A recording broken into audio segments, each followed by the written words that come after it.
Sige po, patuloy po natin purihin at sambahin ang ating Panginoon. Let's continue to speak in an unknown language. Always remember this, na kapag tayo nagsasalita sa ibang wika, maaaring hindi man ito maintindihan ng katabi mo dahil ito'y para sa'yo. At dahil ito'y para sa'yo, nabubuo ang pananalig na kung saan ang pananalig ang pinaka-importante sa ating Panginoon. This is not just a church. This is not an establishment. Hindi lang ito basta physical na struktura. We are not just here to show up, but we are here so that we can receive the manifestation of the Holy Spirit right now, right in this place. Maaaring maraming gumugulo sa iyong isipan. Maaaring ikaw ay napapagod sa paulit-ulit na problema na pinagdaraanan mo. Maaaring ikaw ay nanlalamig dahil hindi ka tinutugon ng ating Panginoon.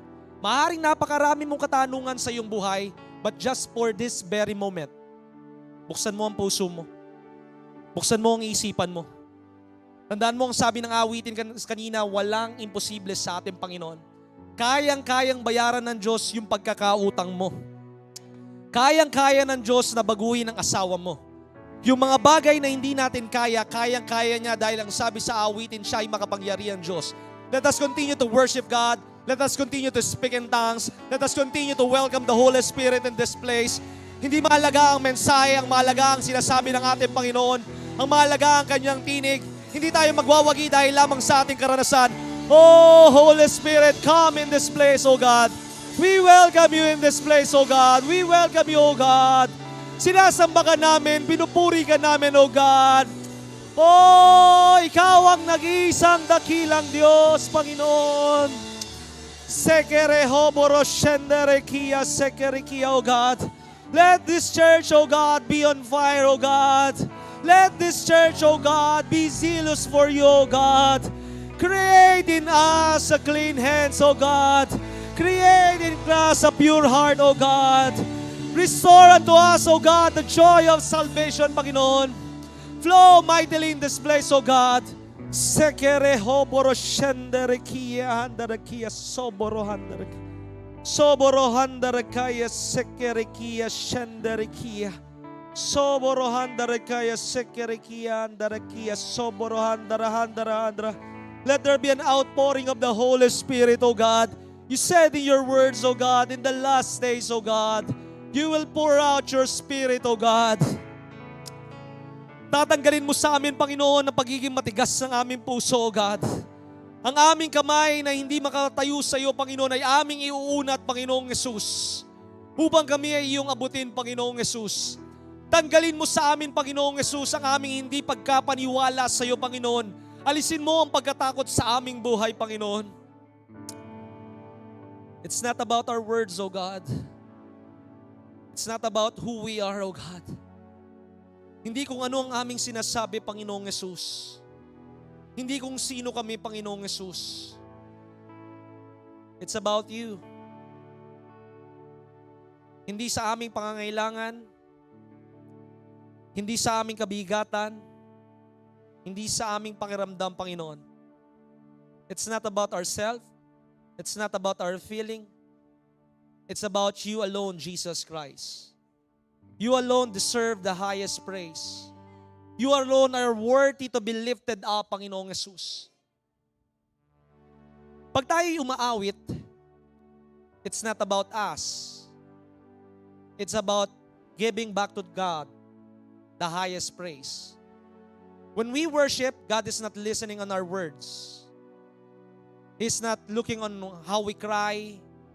It is not about raising up our hands. It is about worshiping in Him in spirit and in truth. Maaaring di mo naunawaan yung kataga ng John chapter 4 verse 24 that God is a spirit and we should worship it in spirit and truth. Pero this is the real meaning of that passage. Worshiping God in spirit and truth means your heart is going back unto God. Ang iyong puso ang tinitingnan ng ating Panginoon. Hindi ang sinasambit lamang ng iyong labi. Hindi tinitingnan ng ating Panginoon kung gaano ka kalakas sumigaw, kung gaano ka kalakas mag-amen, kung gaano ka kalakas sumawit. Ang tinitingnan ng ating Panginoon, it's always about the heart. It's all the issues of our life, ang sabi ng Biblia, it's about the issues of our heart. Panginoon, ituwid mo ang aming puso. Itama mo ang aming puso, God. Because worship is not about feeling good. Ang pagsamba sa'yo, hindi para magkaroon kami ng magandang pakiramdam. Ang pagsamba sa'yo, it is not an act. It is not a language. But worshiping you, it's about adoration you. We are lifting up your name. We are lifting out your presence, O God, in this place. And when the pastor preach, it's about you. It's about the message of Jesus Christ relaying unto you. Pag tayo umaawit, ito'y para sa Panginoon. Kapag ang pastor, ang leader, ang mangaral, ang tumatayo sa pulpito ay nangangaral, ito'y para sa iyo na mensahe ng ating Panginoon. Kaya anuman ang katigasan ng iyong puso, anuman ang pag-aalinlangan mo, katagpuin ka ng ating Panginoon sa umagat sandaling ito. Mawala ang kapaguran mo sa iyong buhay dahil sa 6 na araw na pagtatrabaho. Mawala ang mga katanungan mo at mapalitan ito ng kasagutan na nagmumula sa ating Panginoon. Magkaroon ka ng tunay, matibay at totoong pananalig sa ating Panginoon. Dahil ang ating Diyos, He is in a serious business. If you want to experience the presence of God, if you want God to reign to your life, isuko mo lahat sa Panginoon. Ang simbahan na wala ang banal na espiritu sa simbahan ay isang patay. Kaya ang simbahan ng biyaya ng Diyos, Christian Fellowship, ay buhay na simbahan because we honor God, we honor our Lord Jesus Christ, and we honor the Holy Spirit in this place. Dahil kapag ang banal na espiritu ay nasa lugar na ito, we cannot resist the force. We cannot resist the prompting. We cannot resist the calling of the Holy Spirit in our life. Surrender tonight. Surrender this morning. Surrender today ang lahat ng iyong kabigatan sa iyong buhay. The Holy Spirit is inviting you, come. Come. Are you thirsty? Ikaw ba ay nauuhaw? Ikaw ba ay nagugutom? Ikaw ba ay napapagod? Ikaw ba ay nabibigatan? The Holy Spirit is inviting you to come. Come unto me who are heavily laden, and I will give you rest. Ikaw na napapagod, ikaw na nagugulumihanan, ikaw na hindi mo na alam ang iyong kinabukasan, halika't bumarito ka at bibigyan kita ng kapayapaan. Bibigyan kita ng kapahingahan. Bibigyan kita ng kalakasan at bibigyan kita ng kalayaan. Magsalita ka po sa amin, Panginoong Yesus. That still voice, alisin mo muna yung mga isipin mo mamayang hapon. Mag-focus muna tayo sa ating Panginoon. Huwag mo munang isipin yung asawa mo, yung anak mo. Darating araw, hindi mo na sila iisipin dahil kasama mo na sila sa panambahang ito. Huwag mong isipin kung anong kakainin mo bukas. Huwag mong isipin na nagtataasan ng presyo ng bilihin. Magtaasan man ang presyo ng bilihin, hindi ka magkukulang dahil ang Diyos ang tagatustos ng iyong buhay.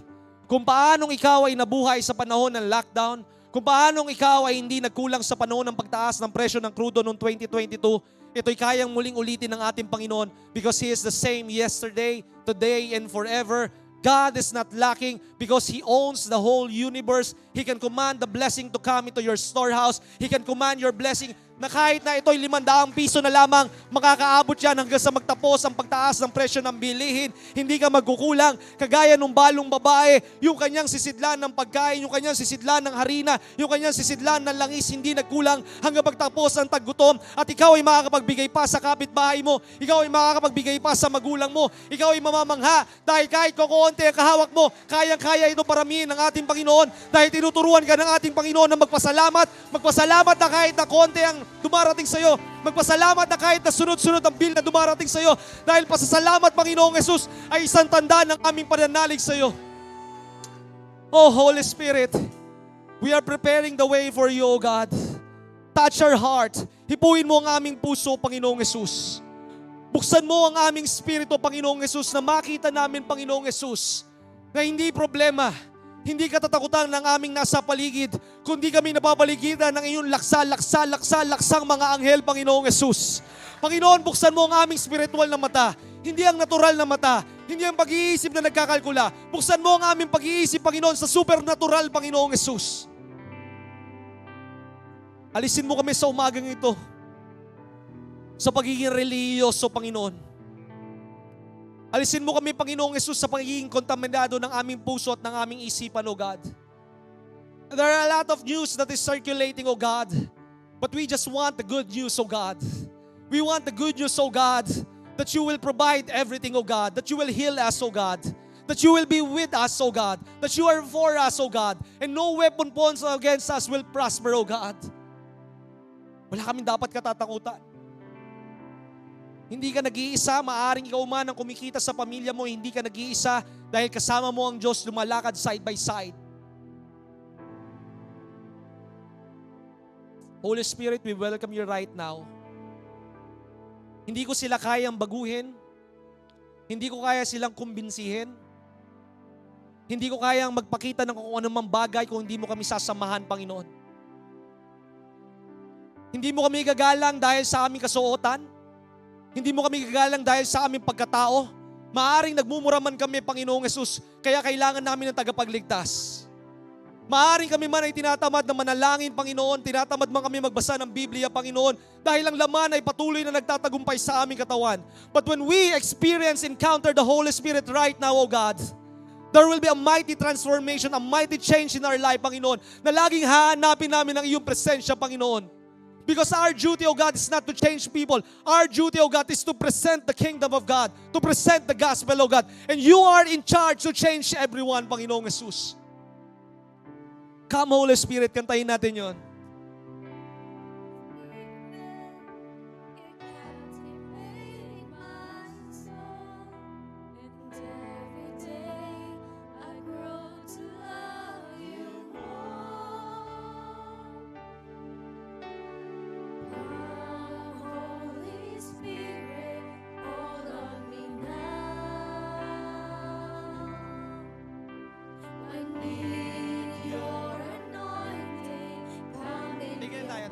Tigil tayo doon. Alam mo ba kung gaano kahalaga ang banal na Espiritu sa ating buhay? Without the Holy Spirit, we do not have the anointing. Magiging kakaiba ka, hindi sa dahil na ikaw ay manager, milyonaryo, o ano man ang posisyon mo sa iyong buhay, magiging kakaiba ka because of the Holy Spirit. Ano ba yung binibigay ng Holy Spirit? It's the anointing. Ano ba yung anointing para magkaunawaan tayo? Alam niyo bakit po ako nakakatayo sa inyo? Pagkatapos ko magturo, nandoon na makakausap ninyo mulit ako, maaaring hindi ako makasagot sa inyong mga katanungan, but when the Holy Spirit come, ang sabi ng Biblia, you need the anointing of the Lord, of the Holy Spirit, because the anointing will break the yoke. Ano yung yoke? Ano yung kabigatan mo sa iyong buhay? Yung sinabi ng doktor na ikaw ay wala ng pag-asa. Yung sinabi ng magulang mo, ng asawa mo, wala kang kwentang asawa, ikaw ay palamunin lamang. Ang lahat ay magbabago kapag nasa iyo ang banal na Espiritu. Ipinagtatabuyan ka dati ng tao, ngayon ikaw ay sinusuyo ng mga tao because they see the anointing of God. And when you have the anointing of God, as you use it, it will multiply. The dunamis anointing, the power of God, it will always multiply. Hindi ito mauubos. At ang mahahawakan ng iyong kamay ay magiging pinagpala. At ang mapatungan ng iyong kamay na may sakit, sila'y gagaling. At ang masamang pag-uugali, sila iiyak dahil hindi, not because of condemnation, not because we are judging them, but because they feel the love, the unconditional love of Jesus Christ. Mahal na mahal ka ng Panginoon.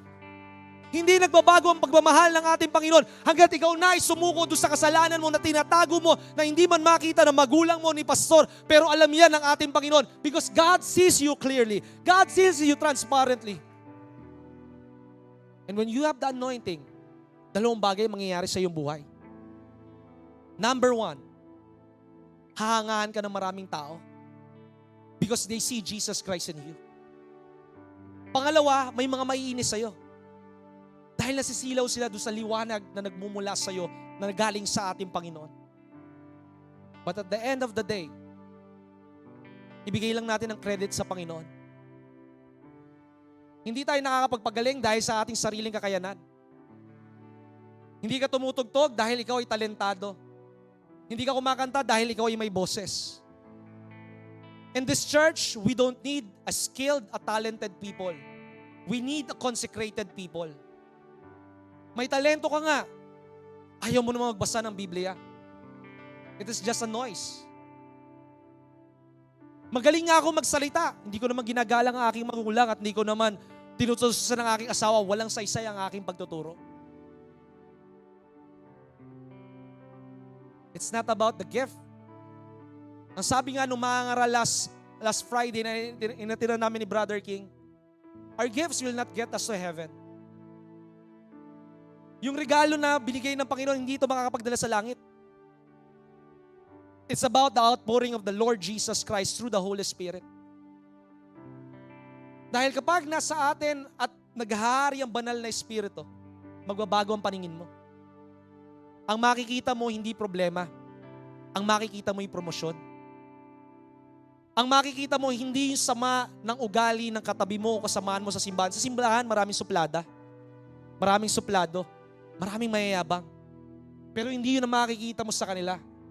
Ang makikita mo kung paano sila babaguhin ng ating Panginoon. Kaya yun ay binibigay sa iyo ng Panginoon para ikaw ay matuto at masanay na ibigin sila. Huwag mong hintayin na sila ang unang iibig sa iyo at makakaintindi sa iyo. Ikaw ang iintindi sa kanila because you are more mature than them. Maturity is not about age. Hindi porket ikaw ay 60, 70, 80 years old, you are mature enough. No, maturity is about your character. Because character is the vessel of the anointing.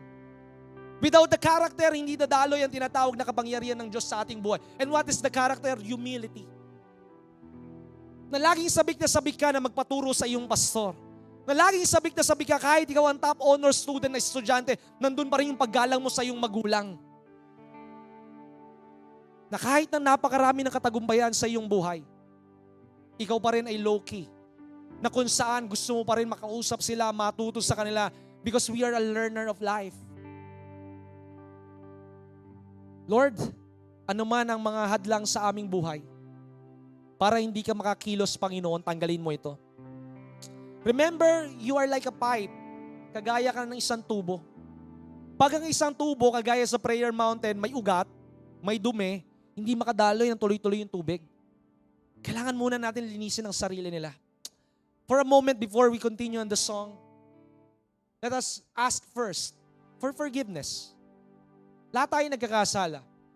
Ako'y nagkakasala, nakakapamintas, nagkakaroon ng exaggeration sa pagkikwento or whatsoever. I am not perfect. Pero salamat sa Diyos na sa pamamagitan niya, tinatanggap niya ako. Hindi porket nasa simbahan tayo, wala tayong kahinaan. Ipinapakita lang nito that we need God more and more. Sasabihin ng isa, hindi na ako aaten dyan. Dahil chismoso pa rin yung katabi ko. Alam niyo, bago tayo magpatuloy, batiin mo yung katabi mo, majority of this church and every church, not just only this church, mga kababaihan. Sabihin mo, Blessed Women's Month. Alam mo, hanga ako sa mga kababaihan. Hanga ako sa inyo. That is why this is a big challenge. Kila Brother Enteng sa kalalakihan. Kila Brother Harney, kila Brother Bernard, kila Brother Moore, kila Brother King. Sa bawat kalalakihan, kila Brother Noel. Na tayo ay mas lalong tumindig at magikayat ng mga kalalakihan. Alam niyo kung tatanungin ninyo ako, kung ang isang babae ay pwedeng mamuno sa simbahan o gamitin ng Panginoon, definitely yes. Why? If you will just remember, on the crucifixion of Jesus Christ, sino ang huling umalis? Ang babae. Sa pagkabuhay ng ating Panginoon, sino ang unang dumating? Ang babae. Your presence, your availability, God is what looking for. Hindi tinitingnan ng Panginoon na magaling ka. Kasi yung kagalingan, matututunan mo kapag lagi kang kasama ng ating Panginoon. Ako hindi ako tapos sa Bible school. Yes, nakagraduate ako ng college. Pero dahil laging malapit ako sa aking Ama at sa Diyos. Ang sabi ko nga kay Sister Aren, Sister Aren, handa mo lang yung mga verse. Wala pa akong topic, pero ito yung unang nag-impress sa akin ng Panginoon. This is the title of the message. Wala pa mga verse, pag upo ko dyan, tsaka ako titingnan. Why? Pagising ko sa umaga, I speak in tongues. I read the Bible. Pag naliligo ako, I speak in tongues. I sing praises and hymns unto the Lord. Naglalakbay ako dito, I speak in tongues. Alam mo, alam kong born again ka. Pero gusto ng Diyos ma-born again din yung bibig mo. Kakasabi lang ni Pastor, nandyan ang probisyon. Ang hirap ng buhay. Kakasabi lang ni Pastor, ang sabi nga ni Kenneth Hagin, it is hard for me to pray for people na hindi lubusang makapaniwala sa Panginoon. Because they will not receive what I have prayed. Ang sabi ng Biblia in the book of Mark chapter 9, verse 24. Ang sabi niya, I am the child of this daughter. I believe in you.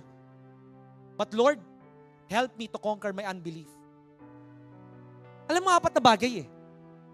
Sabi ko nga sa radyo na hindi ko masyado na-discuss, maraming tao, hindi lang Kristiyano, they know God. Kilala natin ang Panginoon. Minsan umaabot tayo sa number 2. Believing. Naniniwala ka sa Panginoon. Pero hindi na naabot sa number 3 and number 4. Desiring. Naniniwala ka sa Panginoon pero ayaw mong umattend ng midweek service. Naniniwala ka sa Panginoon pero ayaw mong buksan yung Biblia mo. Ang tao, kapag natanggap na ang kanyang pinapanalangin, ayaw na niyang manalangin. Pag natanggap mo na ang pinanalangin mo sa Panginoon, manalangin ka ulit sa Panginoon. Dahil tandaan mo, hindi ka manggagamit. Ikaw dapat ang gamitin ng ating Panginoon para sa malaki at dakila niyang panggamit. And when you desire to have a fellowship with God, then you will be committed. Magkakaroon ka ng commitment. Na kahit na may mag-imbita sa'yo, Pastor, magkasal ka ng ganitong araw, hindi ka papayag. Kasi mas uunahin mo muna ang Panginoong Yesus before any other people. Pastor, may celebration eh. Hindi. My commitment first is with the Lord. Delayed obedience is disobedience. Tanungin mo ang sarili mo bago tayo magpatuloy. Si Kristo ba ang naghahari sa'yo? Ganito lang yan eh.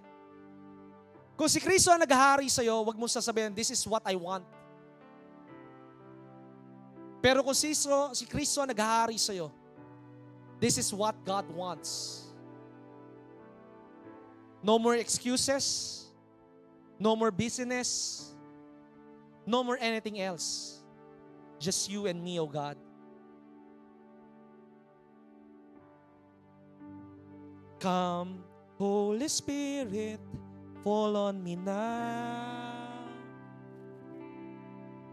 I need your anointing, come in your power.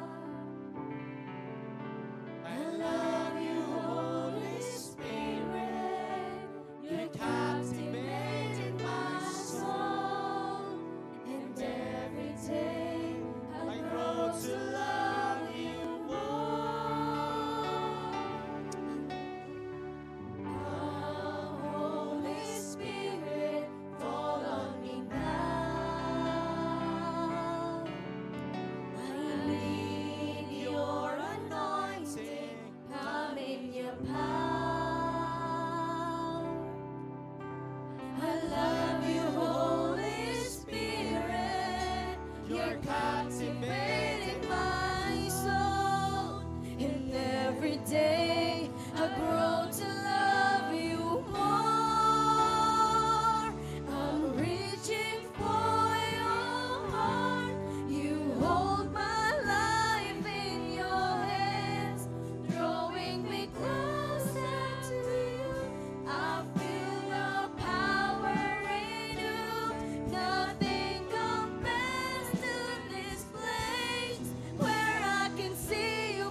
touch this church, oh God. compares to this place. Igapos mo ang bawat isang isipan, Panginoong Jesus, Face to face. na nagkakaroon, Panginoong Jesus, ng pangamba, This pagdadalawang isip.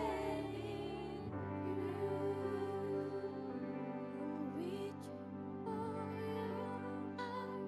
you hold my life in your hands, drawing me closer to you. I feel your power. Paano ba paghawak tayo ng Panginoong Jesus? Nothing compares to this place where I can see you face to face. I worship you in spirit and in truth. Isipin mo ganito kapag hawak tayo ng ating Panginoon. Ang isang bata, kagaya ni, sabihin na natin ni JH, kapag nag-brown out at hindi niya nakita ang tatay niyang si Brother Harney, iiyak yon, sisigaw yon. Sabihin na natin ikaw, pakasakay ka mag-isa sa tinatawag na roller coaster, hindi mo kasama ang tatay mo matanda sa'yo. Matatakot ka. Pero kapag hawak ka ng ating Panginoon, magkakaroon ka ng confidence kasi alam mong hindi ka bibitawan ng Panginoon. Maaring bumitaw man to si Brother Rodel kasi napapagod siya sa buhay, pero kailanman hindi tayo bibitawan ng ating Panginoon. Si Sararen, ilagay mo nga yung napakagandang translation ng Biblia. Psalm 16 verse 5. All I have is God, and all I need He provided. He holds my future. You, O Lord, is all I have. Kapag ang trabaho ang meron ka sa iyong buhay, magkukulang ka. Kapag nagtitiwala ka sa iyong negosyo, yung negosyo mo later on malulugi yan. Maaaring tinatanong mo ako, bakit gano'n, Brother Jonathan? Nung sinabi mo na pagpapalain ako ng Panginoon, dumaan muna ako sa pagsubok. Kasi tinitingnan ng ating Panginoon na mas mahalaga kung maliligtas yung espiritu mo sa gitna ng pagsubok. Dahil kung sa panahon ng pagsubok, ikaw ay magtatanong sa Panginoon, ibig sabihin hindi ka nagtitiwala sa nagdadala sa iyo sa ating Panginoon. That even though I walk through the valley of the shadow of death, even though that I face many battles in my life, I know whom I believe, ang sabi ni Pablo. Kailangan kilala mo ang pinaniniwalaan mo, na kailanman hindi ka pinagkukulang ng ating Panginoon. Nung ikaw ay bata pa, nag-uumpisa magpamilya. Nung sila Brother Angelo, sila Dr. Jonah, hindi nila alam kung paano palalakihin ang kanilang anak. Ngayon ka pa ba mangangamba sa Panginoon? College na sila. Kung paano ka tinustusan noon ng Panginoon, tutustusan ka ng Panginoon ngayon. Because He is our treasure. He is our source. He is our wealth. He is our everything. Huwag kang tingin ng tingin sa bank account mo. Isang bagay na pinagtagumpayan ko sa tulong ng Panginoon, hindi ko na tinitingnan yung mga bayarin. Ang tinitingnan ko ay ang Diyos. Dahil kapag ang Diyos ang tiningnan mo sa iyong buhay, hindi man ito maunawa ng iyong pag-iisip, isasaayos ng Diyos ang isipan at puso mo para dumaloy at umagos at bumuhos ang pagpapala at para turuan ka kung anong gagawin mo sa iyong buhay at hipuin ng mga tao sa paligid mo para ikaw ay tususan o ikaw sa iyong trabaho na iyong ginagawa, ikaw ay ma-promote, ikaw ay dagdagan ng aumento o sa iyong negosyo na pinagtatrabahuan o pinanghahawakan, dadali ng Panginoon ang mga customer mo. Huwag mo hanapin ng tao. Hanapin mo ang Diyos. Kapag ang Diyos lamang ang meron sa iyong buhay, kompleto ka sa iyong buhay. Pero kapag meron kang inaasahan, ang Diyos hindi makakilos sa iyong buhay. Hindi makakilos ang Diyos dahil ang Diyos ay hindi pakialamero. Hindi ka papakialaman ng ating Panginoon hanggat hindi mo siya hinahayaan na pumasok sa iyong buhay. Hindi ka tutulungan ng ating Panginoon hanggat hindi ka humihingi sa Kanya ng tulong. Dahil baka mamaya masisi mo pa ang ating Panginoon. And ang sabi doon, because God is all you have, He will provide all that you need. Anong kailangan mo? Pera? Kagalingan? Pag-aayos ng relasyon sa iyong buhay? Kailangan ng Diyos muna ang maging pangunahin sa iyong buhay. Dahil lagi mo sinasabi, seek ye first. Pero hindi naman siya ang kailangan mo. Add-ons lang ang Panginoon. At ang sabi doon, dahil siya ang kailangan mo sa iyong buhay, hawak ng Diyos ang kinabukasan mo. He holds your future. Alam ng Diyos ang mangyayari sa'yo 5 days from now. Alam ng Diyos ang magiging pangangailangan mo. Alam ng Diyos ang himalang kailangan mo. Alam ng Diyos ang mga problemang kakaharapin mo sa kinabukasan. Kaya alam ng Diyos ang dapat na ibigay sa iyo. Huwag mong pangunahan ang Diyos sa iyong buhay.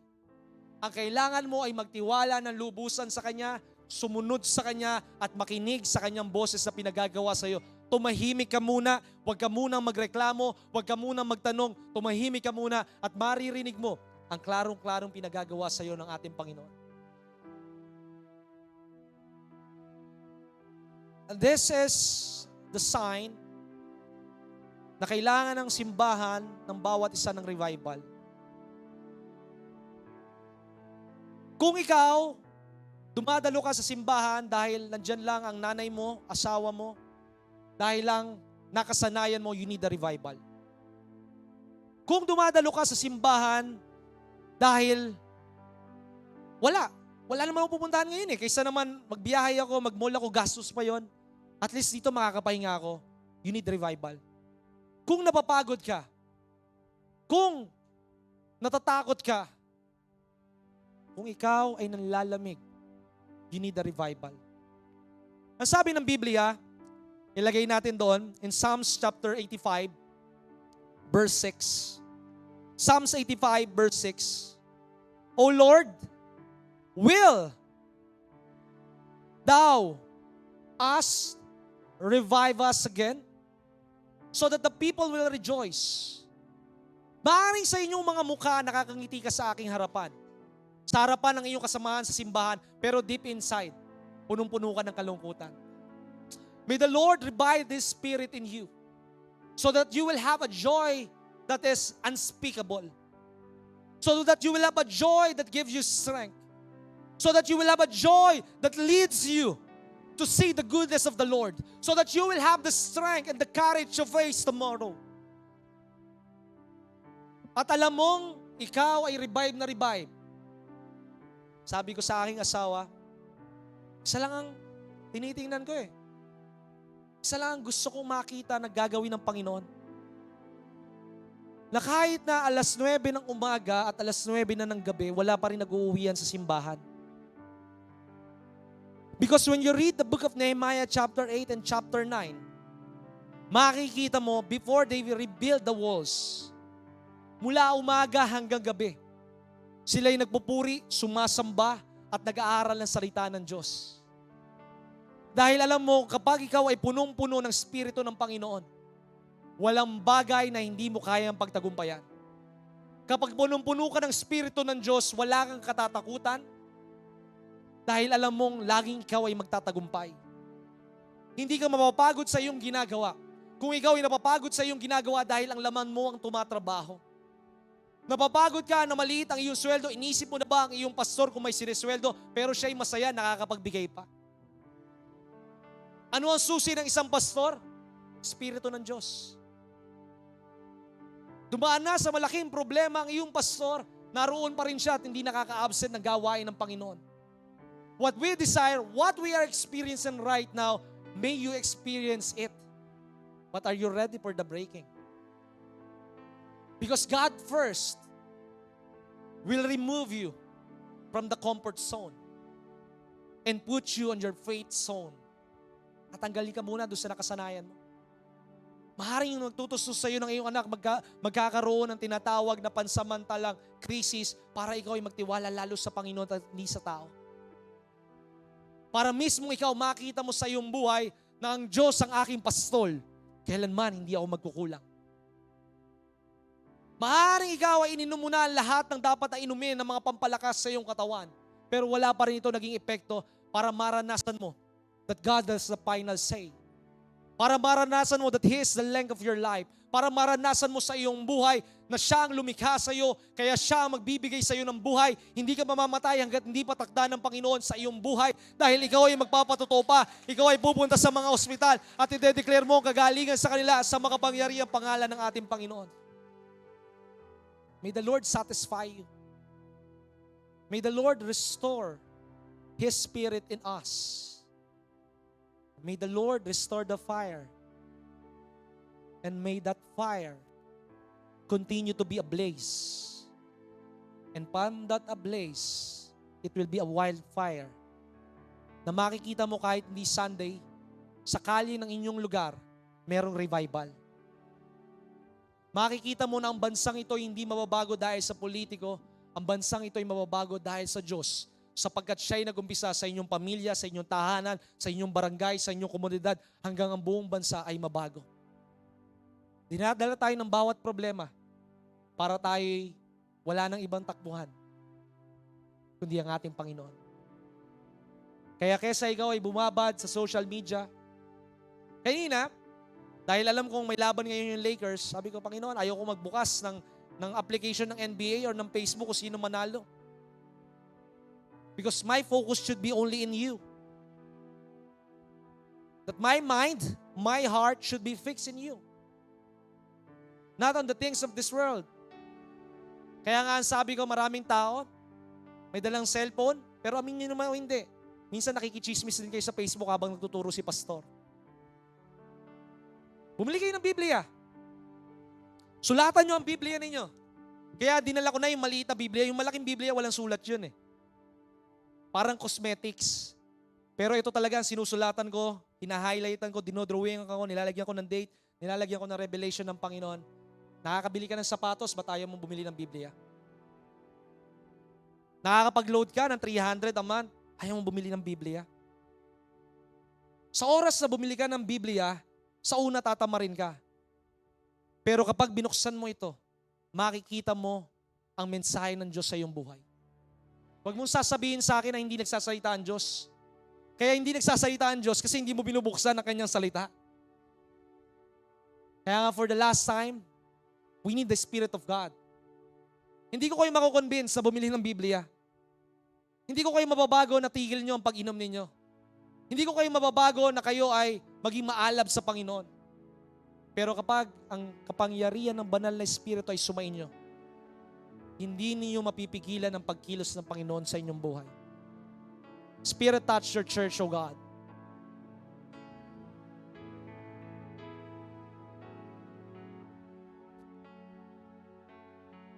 Touch us, O God, from our unbelief, from our stubborn heart and mind, pagiging matigas ng aming puso. Mercy, we need your prayer like never before. Yes, Lord. We need the power of Holy Spirit to open heaven's door. Spirit, touch your church, steal the hearts of men.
fellowship, oh God. Touch their family, oh God. Lord, just one touch, oh God. And our life, the course of our life will change, oh God. Rise up, men. Rise up, souls. Rise up for Jesus Christ, a mighty, valiant warrior of God. Let your rain Fall upon Spirit, touch your church. Still the hearts of men.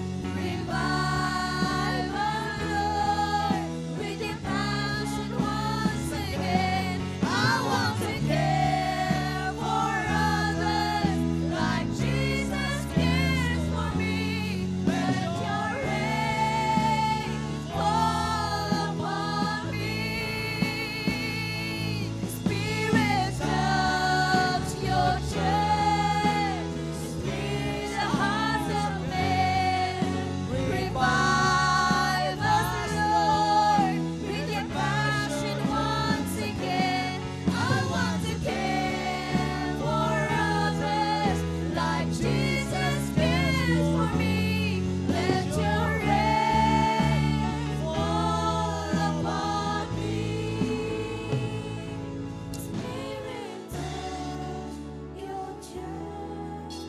Stir the hearts Without the instruments, without the instruments. Revive us, Lord, with your passion once again. I want to care for others like Jesus. You are the cares church of for God. me. Let Ikaw ang your simbahan ng rain ating Panginoon. Sa iyong pamilya, maranasan nila ang pag-ibig mo. Sa iyong pamilya, maranasan nila ang provision mo. touch your church. Still the hearts of men. Revive us, Lord, with your passion once again. I want to care for others like Jesus cares for me. Let your rain fall upon me. Let Your rain. fall upon me. Let your rain fall upon me.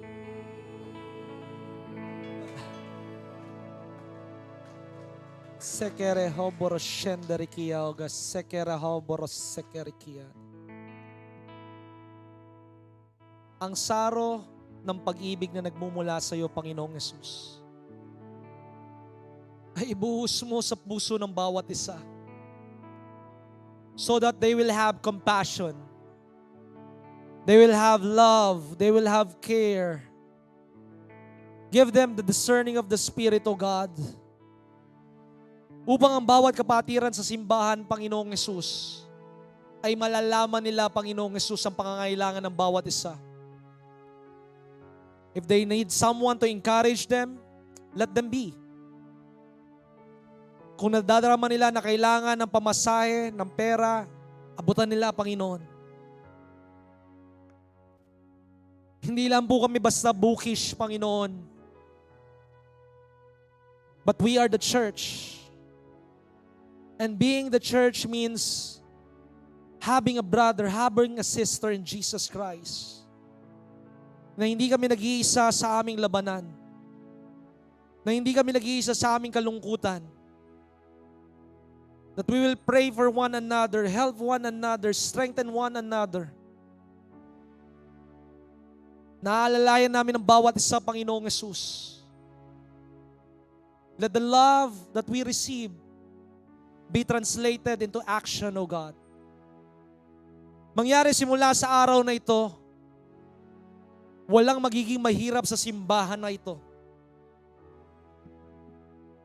Wala nang mangungutang sa bangko, Panginoong Yesus. Magkakaroon sila ng sari-sariling vault sa kanilang mga bahay, Panginoon.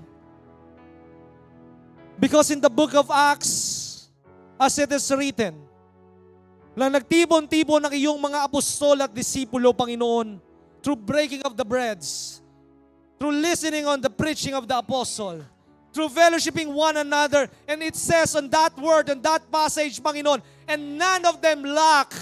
Walang ni isa man ang magkukulang sa simbahang ito, Panginoong Yesus. Hindi namin nahayaan ang isang kabatiran na siya'y naghihirap. Hindi namin nahayaan ang isang kabatiran that he will continue being hurt, O God. Aaliwin namin sila. Tuturuan namin sila, Panginoong Yesus, na muling tumaas, umahon, bumangon, anuman ang kabiguan sa kanilang buhay. Hindi namin sila mas lalong tatadyakan. Sa halip sila'y aming tutulungan para sila'y iahon, Panginoong Yesus.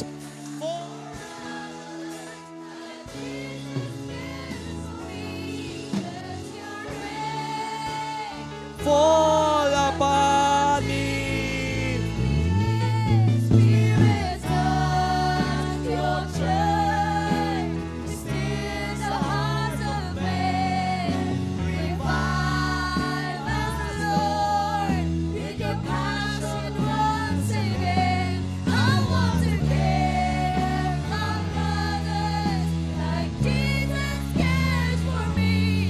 Let your rain fall upon me. Let your rain fall upon me. Let your rain fall upon me.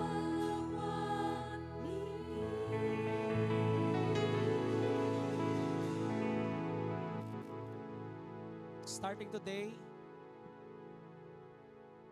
wala lang takot na sisingit sa isipan mo.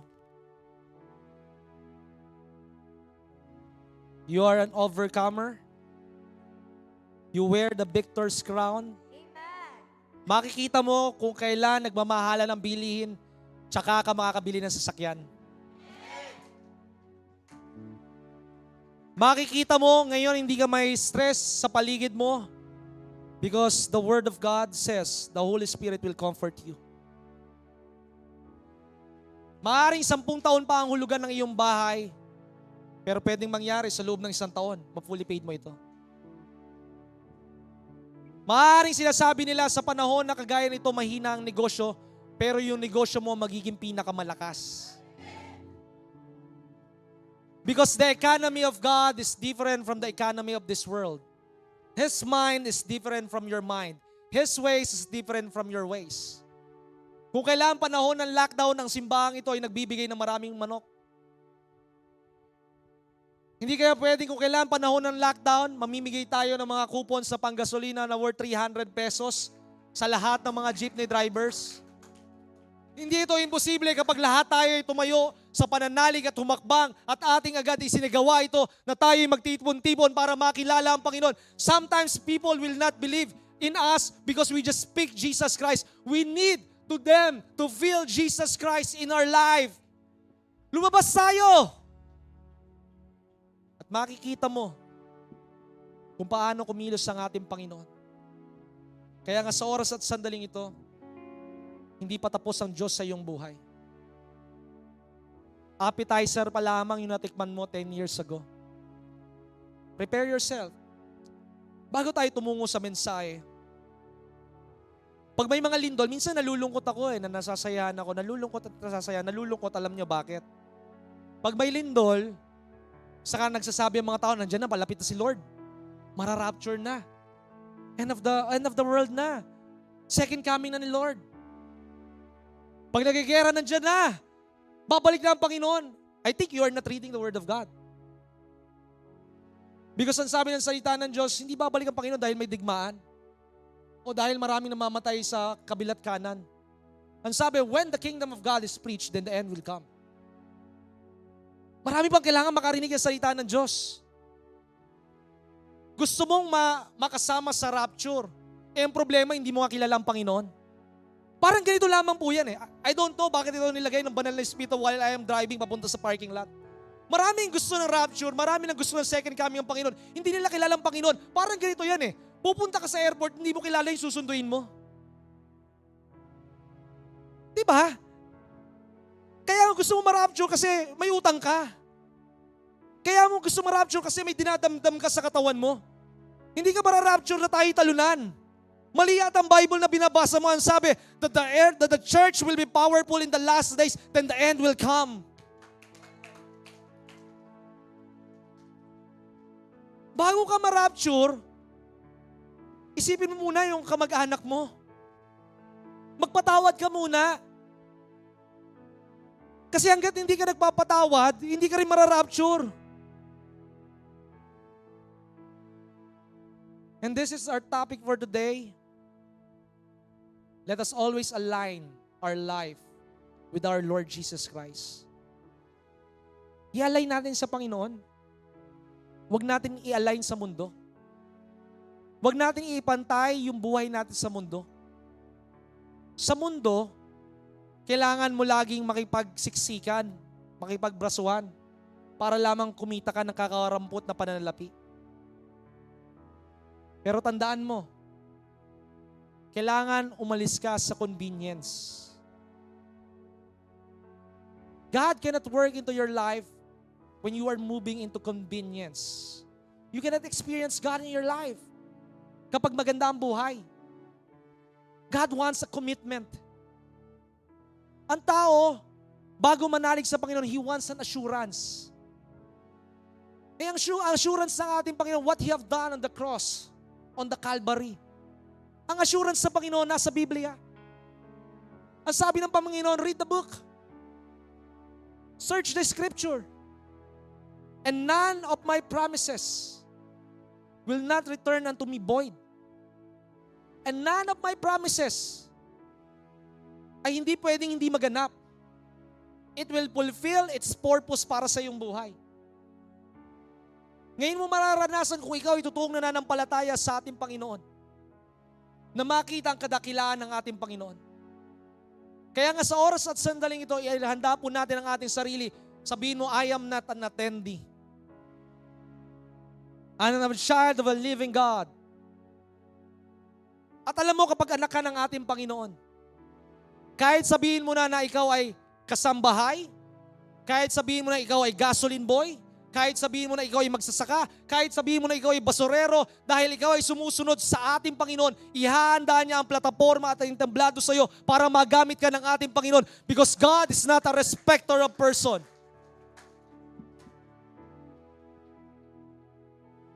Kung paano ginagamit ang inyong mga pastor sa iba't ibang mga tao, gagamitin ka rin ng Panginoon. That same anointing, that same power, that same miracle na dumadaloy sa amin ay dadaloy sa inyo when you believe. When you believe. When you believe. When you believe. Hindi magkukulang ang iyong tinatawag na sisidlan, sapagkat ang Diyos ang may-ari ng lahat ng bagay. Ang Diyos ang siyang tustusan ng iyong buhay. Kaya ibubuhos niya lahat ng pagpapala, lahat ng kagalingan, lahat ng kalakasan sa iyong buhay. Daraan ka sa sakit, pero ang sakit ay hindi magtatagal sa iyong buhay. Dadaan ka sa kakapusan, pero hindi mo mararamdaman ng kakapusan, sapagkat ang Diyos ang pastol ng aking buhay. Dakilang Ama, salamat sa paghahanda ng kanilang puso, ang kanilang isipan na iyong binuksan, upang ang iyong mensahe, Panginoong Yesus, ay malayang pumasok, hindi sa kanilang tenga, kundi sa kanilang puso. Dahil kapag ang puso ang unang na born again, na puno, ito'y bubukal sa kanilang bibig at bubukal sa kanilang buhay. Hindi na sila magiging mabalisahin, hindi na sila magiging magagalitin, hindi na sila magiging matampuhin, Panginoon. Sa halip, Panginoon, mas lalong lalawak ang aming pangunawa. Mas lalong hahaba ang aming pasensya. Mas lalong mapupuno kami ng pag-ibig mo dahil naranasan ka namin na kami ay minsan iyong inibig din, Panginoon. Kaya salamat, Ama, ikaw ang laging maluwalhati at maparangalan sa dakilang pangalan ni Kristo Jesus, at ang lahat ng buhay ay magsabi ng Amen. Palakpakan po natin ang Panginoon. As we go, ang mensahe po ng Panginoon ngayon sa umaga't sandaling ito na inilagay sa ating bibig. Sabi ko nga po sa inyo kanina, sabi ko kay Sister Aren, ito yung title pa lang ha. Hindi ako magbibigay ng verse kasi pag upo ko pa lang sa likod, doon dadaloy ang verse na nagmumula sa Panginoon. Tandaan mo, kapag ikaw ay may relasyon sa Panginoon, hindi ka mangangamba kung ano ang iyong ituturo. Dahil ang ituturo ay kusang dadaloy sa iyo Kaya nga ikaw ay nagre-review sa tinatawag na board exam, nagre-review sa examination.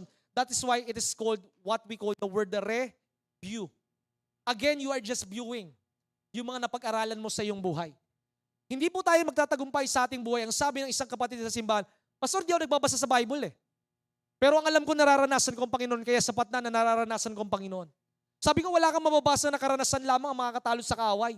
Ang sabi ng Biblia, that through the blood and the testimony of the Lord, we shall defeat the works of the enemy. We shall defeat Satan. Kaya kailangan alam po natin ang salita ng Diyos. Paano kasi kung hindi mo maranasan na ikaw ay tususan ng Panginoon? Paano kung maranasan mo na ikaw ay hindi tinutugon ng ating Panginoon? Ikaw ba ay tatalikod sa ating Panginoon? Hindi sapat na meron lamang tayong karanasan. Ang sabi nga ng isang mangaral na nagturo sa amin last Friday and Saturday, if it is not biblical, it is not from God.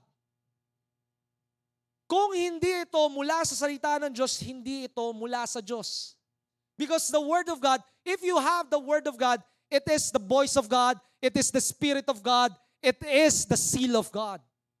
Kapag salita ng Diyos ay sumasa inyo, tinitiyak ko buong araw ninyo ay magiging maliwanag. Kapag ang salita ng Diyos ay sumasa inyo, walang puwang ang takot sa inyong buhay. Nung ako ay hindi ganun kaalam sa Panginoon, ako'y nabubugnot. Ako'y hindi makapaghintay. Ako'y natatakot.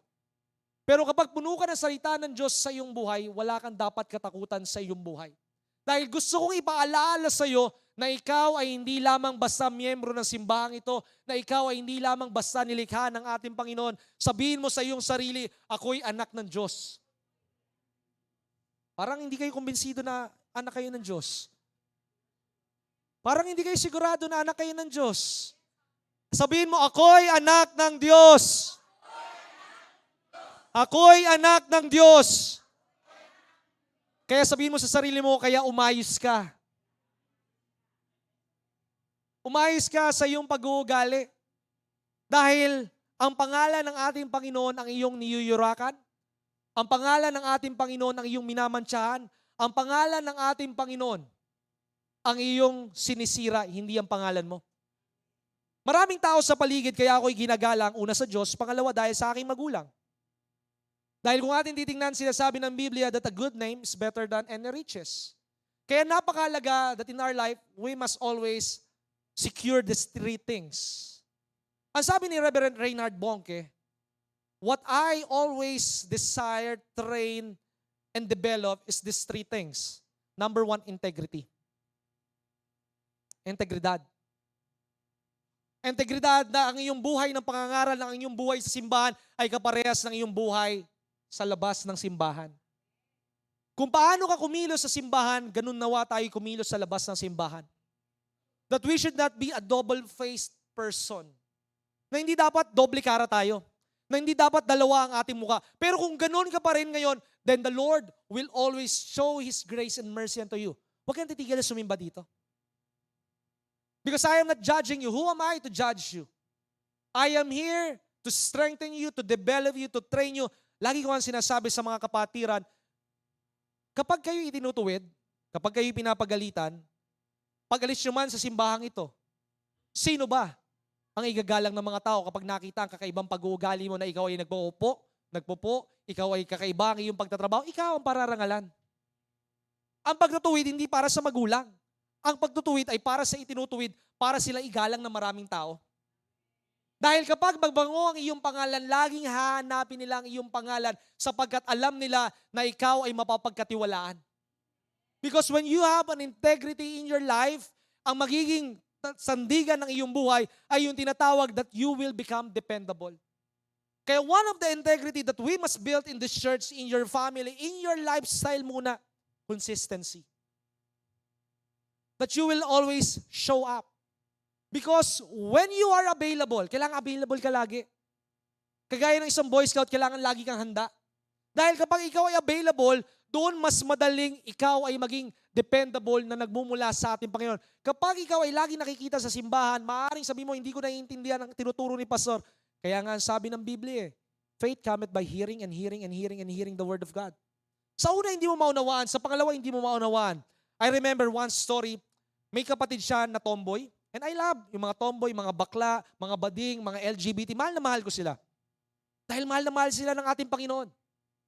At naniniwala ko hindi sila mananatili doon when they experience the love of Christ. Ang sabi nung isang pastora, alam niyo pastor, yung kapatid ko, napakaganda ng girlfriend. Pero siya'y babae. I prayed for her for the span of 39 years. Pero ngayon, kita niyo po pastor, babaeng-babae na siya. Maraming pagkakataon na hindi babaguhin muna ng Diyos ang sitwasyon mo sa iyong buhay. Pero ang gusto ng ating Panginoon, ikaw muna ang binabago ng ating Panginoon. Magpapatuloy ka ba na manalangin sa Panginoon kung hindi ka tinugon ng Panginoon on the first year, on the first try, on the third try, on the fifth try, on the seventh try? Don't stop until something happen. Huwag kang titigil. Ano naman ngayon? Kung walang nakikinig sa'yo, dalawa pa rin sila, tatlo pa rin sila. Sinasanay ka ng ating Panginoon so that you will have humility and meekness and patience on all things. Kailangan tuloy-tuloy yung excellence mo. Kahit 5 lamang ang tinuturuan mo, kahit 3 lamang ang tinuturuan mo. I remember Pastor Kenneth, my brother, ang sabi niya sa isang broadcast niya, alam niyo, sa loob ng 5 o 7 taon, isa lang sumusuporta nung una nag-uumpisa siya sa DWAD at isa lang ang nakikinig. Pero siya'y masayang-masaya dahil merong iisa. Tandaan mo, having a joy and having contentment is not when you have what you ask. But what you have today, be contented on it. Magpasalamat ka sa Panginoon, excel in everything that you do. Because what you are doing is an act of worship. Yung pakikinig mo, sikuin mo ngayong katabi, hindi ito ang lugar ng spa para ikaw ay matulog. Sa mundo, kahit ikaw ay tinuturuan sa eskwelahan, you are attentive. Sa mundo, kahit nakapila ka sa ayuda, 2 oras, nung pumunta ako somewhere in Parañaque, 6:00 pa lang ng umaga, 9 out pa yung payout, nakapila. Pero sa simbahan, naiinip tayo. Why? Because we do not understand those eternal things. Yung posisyon, yung pagtatrabaho mo magtatapos. Yung pera mauubos. Pero kapag ikaw ay puspos ng Panginoon sa iyong buhay, ikaw ay laging magiging excited bawat araw because you are excited on the things that God will do into your life that is beyond what you can comprehend or imagine. Laging excited ka sa Panginoon na kahit ikaw ay nakaupo dyan, may pinagagaling ang Panginoon habang nangangaral si pastor. May binabago ang puso ang Panginoon habang nangangaral si pastor. Maaring ang mensahe man na ito ay para sa iyo o para sa kanila. Ang mahalaga, may nangyayari sa iyong buhay. May ginagawa ang Diyos sa iyong pamilya at bago baguhin ang iyong pamilya, ikaw muna ang babaguhin ng ating Panginoon. You should align your life with the Lord because when you are aligned, sa isang gulong, sa isang kotse, sa mga sasakyan, kapag ang isang sasakyan ay hindi align, ano ang mangyayari sa gulong? Makakalbo. Magwiwigel. Kaya marami sa atin ang napapagod sa ating buhay dahil ang ating buhay hindi naka-align sa ating Panginoon. Sa halip ang ating buhay, ano ang sinasabi ng Biblia? We conform to the pattern of this world. Kaya nga bilang pag-uumpisa, tandaan nyo, huwag kang pumayag na ikaw ay empleyado lamang. Ikaw ay magiging negosyante. Ikaw ay magiging bilyonaryo. Dahil bakit? Trilyonaryo ang tatay ko sa langit eh. Bakit ako ay magiging mahirap? Maaring ako man ay mahirap ngayon at kukonti ngayon. Why? Because remember what the Word of God saith. Ang sabi ng salita ng Diyos, bago ka maging tagapagmana ng Panginoon, ikaw muna ipagkakatiwala niya sa mga alipin sa mundong ito upang matutunan mo ang pamamalakad ng kanyang negosyo, ng kanyang kaharian. Pag meron kang kakilala na isang businessman na Chinese, bago maging negosyante isang Chinese, I remember one classmate of my wife, ang sabi ng aking asawa, talagang kakaibang Chinese sa disiplina, no? Pero yung yamang-yamang yon, 18th birthday niya kaysa magdibo, kumain sila doon sa kainan na may tutube. Kilala niyo na kung sino yun kasi hindi natin pwedeng banggitin. Baka mag-sponsor dito. At alam niyo po yung isang bucket, sama-sama sila magkakapatid at buong pamilya. Bakit? Dahil inuhubog sila ng kanilang tatay na matutong magtiis at magpasalamat. Yung isang may-ari na malaking construction dito sa tinatawag na Laguna between San Pedro and dito sa boundary ng Binyan, yung anak niya, akala mo dugyutin, nagbubuhat ng mga bakal. Pero paglabas ng pagsasara ng tinatawag ng hardware, naka-Ferrari. Mga tao gusto agad na maganda ang suot, pero wala namang pera. Maganda na, mukhang walang pera, pero maraming pera. Pero mas maganda, mukhang kawawa, pero ang iyong pangalan ay nakasulat sa aklat ng buhay. Hindi ka man magtagumpay dito sa lupa, ang mahalaga, walang hanggan naman ang katagumpayan mo sa langit. Pero pwede ka rin maging matagumpay dito sa lupa. Ang sabi nga ni Pastor Peter Tanchi, you can be wealthy at the same time and godly at the same time. Pwede ka maging mayaman, pwede ka maging maunlad, pwede maging malakas ang iyong buhay, pwede mahaba ang iyong buhay. At the same time, ikaw ay may takot sa Diyos. At kapag ikaw ay may takot sa Diyos, yung pinagdaraanan mo, pansamantala lang yan sa iyong buhay. Ang sabi ng Biblia in the book of Romans chapter 8, verse 17, you are a child of God. At dahil anak ka ng Diyos, ito lang ang masasabi ko sa iyo, punong-puno ka ng kapangyarihan sa iyong buhay, ayaw mo lang gamitin. Na ang bawat sasabihin ng iyong labi, hindi dapat mahirap. Ang bawat sasabihin ng iyong labi ay puro papuri, pasasalamat sa Panginoon. Ang bawat sasabihin mo na ang aking anak ang pinakamatalino sa klase, na ako ay pinagpala ng Diyos, na ako ay mapopromote, ako ang magiging presidente ng kumpanya, ako ay mangangaral din kagaya ni Pastora Magna, ni Pastora Jonathan tuloy. Ako ay mangangaral din kagaya ng aking pastor. Sapagkat hindi ko kailangan maging pastor para ako'y mangaral, ang kailangan ko yung maging simbahan ng Diyos because when I am the church of God, I will declare the goodness of the Lord here on the land of the living. Ang sabi ng Romans chapter 8 verse 17, since we are His children, at bilang isang bata, minsan matigas ang iyong ulo. Kaya ikaw ay napapalo ng iyong tatay at nanay. Alam niyo po sa mga magulang, huwag mong katakutan na pagalitan ang iyong anak. Huwag mong pagalitan na sila'y magtampo. Dahil baka mamaya later on in your life, ikaw ay magsisi. Ikaw ay nilagay ng Panginoon na nakakilala sa iyong pamilya, sa ating Diyos, para hubugin sila not to conform in the pattern of this world.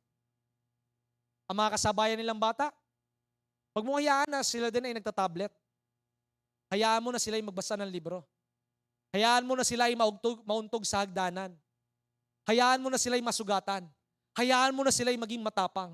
Hayaan mo na sila ay bumabad sa presensya ng Panginoon na ang laging kaaliwan nila ay ang salita ng Diyos because the Word of God tells us in the book of Proverbs that train up a child the way that they should go so that when they grow up,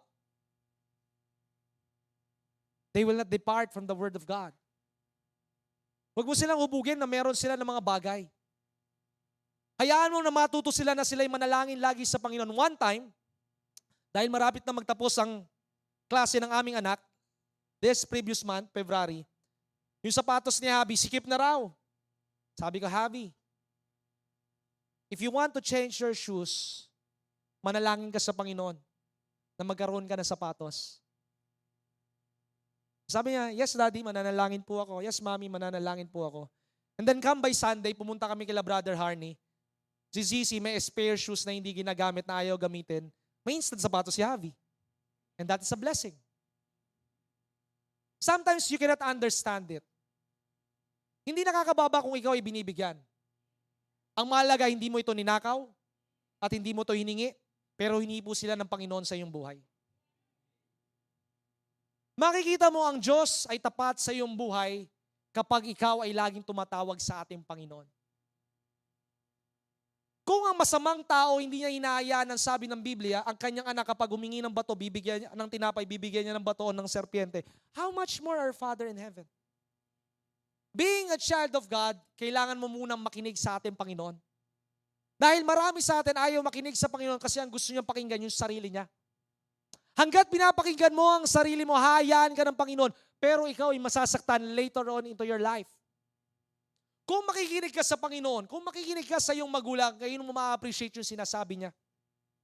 Kung ikaw ay hindi muna nag-girlfriend, nag-boyfriend, mas lalong napaikli ang pag-aaral mo. But don't condemn yourself. Hinayaan niya na mangyari ng ating Panginoon so that you will have learnings into your life. Para sa magiging anak mo, ito ay ituturo mo sa kanila. And everything that is happening in their life, it is not happened just because of an accident. Nangyari ito because God has a purpose for your failure, for your problem, for your mistake. Those are tuition fees na kung saan ito'y nagbibigay sa iyo ng higit na pagkakilala sa ating Panginoon. Ang sabi dito, since we are His children, we will possess the blessings He gives for His people, and we will also possess with Christ that God has kept for Him. For if we share Christ's suffering, we shall also glory in His suffering. Nandoon ang tiyak na pagpapala ng ating Panginoon, pero bago ang pagpapala na dumating sa ating buhay, nararanasan nyo ba muna ang tinatawag na pagliligligan sa inyong buhay? Dahil sa pagliligligan, dito mas lalong tinitingnan ng Panginoon kung sino ang sinasandigan mo sa iyong buhay. Marami sa atin marireveal ang kanyang sarili kapag ang Diyos ay tahimik sa kanyang buhay. Hindi ibig sabihin na malayo ang Panginoon sa ating buhay. Kailanman hindi nawawala ang Diyos sa ating buhay. Ang Diyos, hinahayaan tayo sa mga problema sa ating buhay upang ma-realize mo sa iyong buhay na ako'y mayabang pala. Ang sabi ng Biblia in the book of Proverbs chapter 3 verse 7, do not be wise in your own eyes. Huwag kang maging matalino lamang sa paningin ng iyong mata. Nakala mo ikaw ay sunod-sunod ng katagumpayan. Nakala mo ikaw ay may titulo na. Nakala mo na tama ang iyong ginagawa. Pero later on ikaw ay madadapa. Bago ka kumilos sa lahat ng bagay, bago ka magdedesisyon, laging isama mo ang Panginoon sa iyong buhay. Ang problema ng isang Kristiyano, kapag nandoon na sa kanyang pagdedesisyon, natapos na ang desisyon, sa kanya isasama ang Panginoon. Tinanong mo ba ang Panginoon? Nung ikaw ay magtatrabaho, ito ba ang gusto ng Panginoon? O ito ang aking gusto? Let us always involve God in every single decision of our life. Kapag lagi natin sinasali ang Panginoon sa bawat desisyon ng ating buhay, hindi niya tayo pababayaan sa ating buhay. Last time, merong isang kapatiran sa simbahan na naririnig ko na lagi siyang pinapagalitan ng pinagkakautangan niya.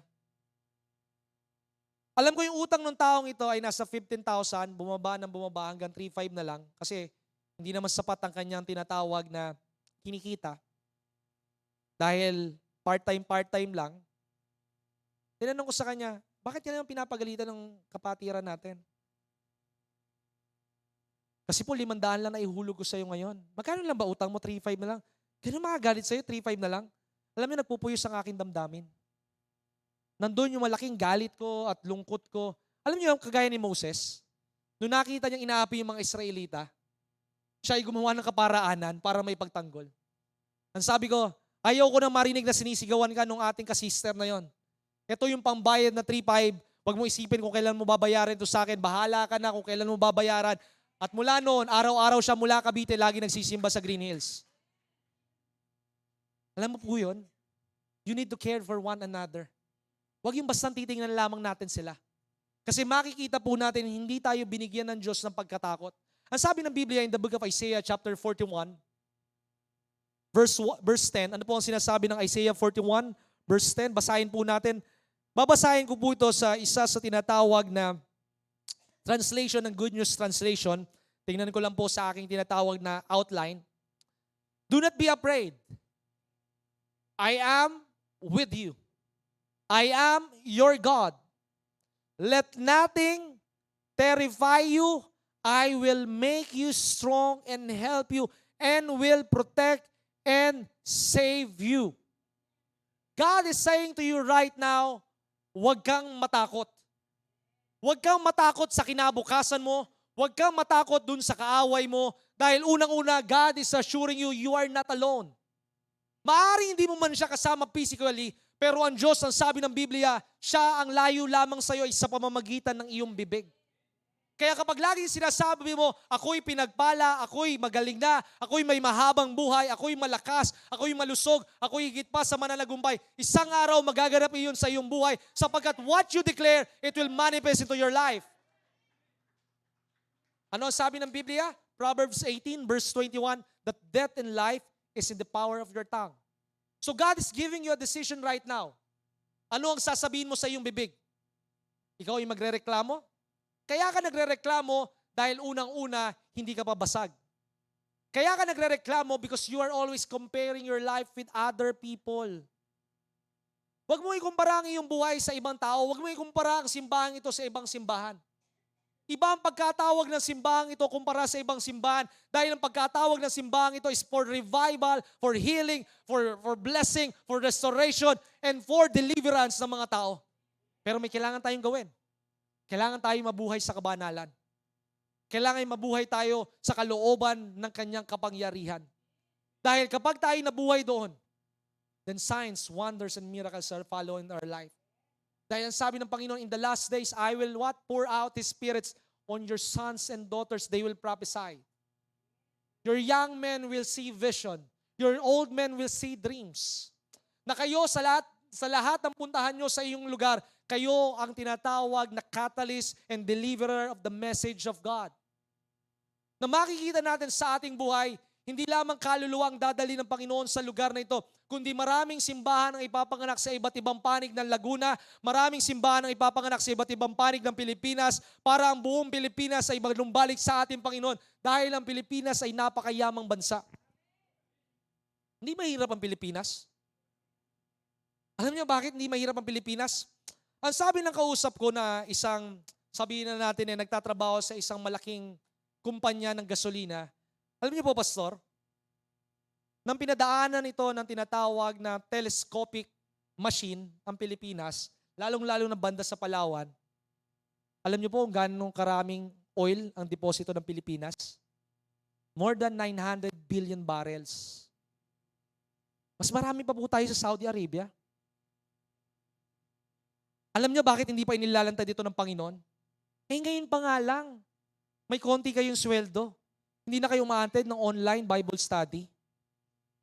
Baka lalo na mamaya kapag meron na kayong ayuda mula sa gobyerno, alam niyo yun, kagaya ng Middle East, na meron sila, kunyari kung ikaw ay ilang buwang walang trabaho, bibigyan ka muna for a certain month ng tinatawag na ayuda. Baka ngayon lalong hindi kayo makita sa simbahan. Baka mas lalong masira tayo ng pagpapala. Dinadala tayo ng Panginoon, and I do believe this, that in the next 9 weeks, I'm just declaring it. Pwedeng mangyari, pwedeng hindi. That I am declaring it in the mighty name of Jesus Christ, magtatapos na ang digmaan sa Middle East. And after this Tuesday, yan na ang uling pagtataas ng tinatawag na crudo, and it will start to go down. The prices of oil, of gasoline will come down. Dahil unang-una, dinala lang tayo ng ating Panginoon. Pag may problema, doon ka na nanalangin eh. Numaayos ang buhay mo, iniimbitahan ka ni Pastora, sali ka naman sa Bible study. Hindi, wag muna. Abala pa ako sa aking buhay. Alam mo ba kapag laging sinasabi mong abala ka, alam mo ang pinapakita mo sa iyong buhay? Pag lagi mo sinasabing abala ka, pinapakita mo yabang. Ibig sabihin, dumadalo sa simbahan, mga tambay. Ibig sabihin, yung dumadalo sa midweek, mga walang pangarap. May mga pangarap din sila. May mga ginagawa sila sa kanilang buhay. I remember one of the captain of the company, na isang kapitan ng isang malaking barko, nakausap siya, engineer yata yun na Brother King? Engineer. Ang sabi ng engineer, Christian na rin po ako. Tinanong ni Brother King, ano pong role nyo sa simbahan? Alam mo ang role ng engineer, sumisweldo ng $250,000? Alam nyo kung anong role? Parking attendant.